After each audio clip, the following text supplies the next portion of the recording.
All right, in this chapter, we're going to look at some of the additional options you'll find when you're within the inventory item detail, specifically in the collapse menu you'll find on the left-hand side of the screen over here. Again, we call it collapse because if you want a little more space and you like icons, you can hover over them and see what they say. You can get just a little more screen space. For the sake of these trials and demos, I'm leaving them open so that it's clear to understand what they all do. And again, in this video, we're going to be talking about what some of these other options are. So similar parts. Similar parts is a way to say, hey, this item is like another item. And this is determined by the dealer. It could be because they're related. You need this one to go with another one.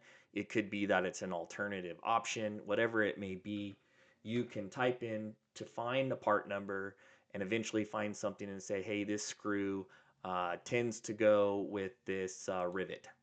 Okay, and once you link these up, what happens is when this part number is added to an invoice, and we'll go show that here in a second, we'll save this.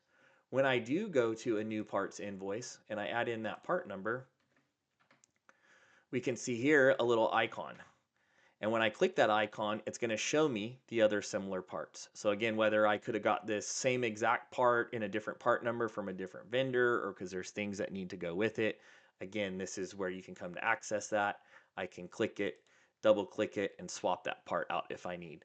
So it's a pretty simple process to use. It's controlled by the dealer.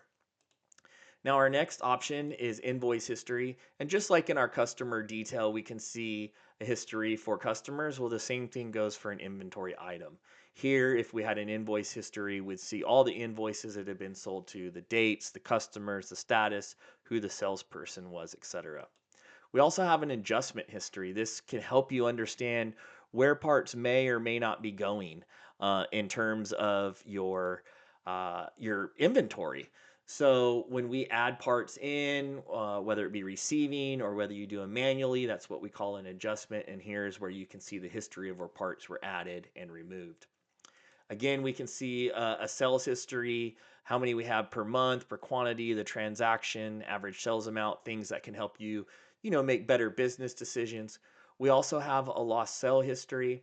So particularly on this part, and this is also a manual process by the dealer. If I'm in a parts invoice, I can also mark a part. Let's go ahead and add this one back in as a lost sale. So I can click that here, select a reason.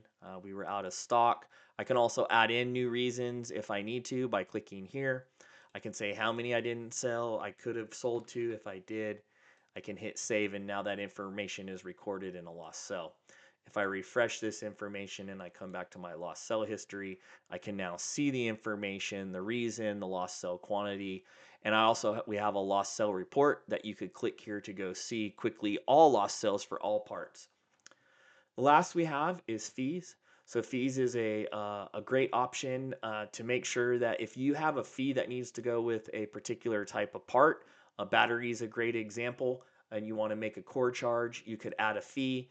And when I do, I can go say this is a battery core charge, how much it is. Every time that this part number is added, let's do it again. And we can go in and let's see if we got it here.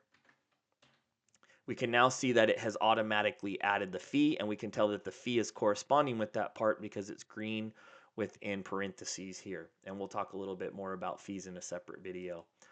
But overall, those are the options in the left-hand navigation menus for inventory items details. You should be using them often. Hopefully this explanation will help you with just the basics of how to use each one of those pages.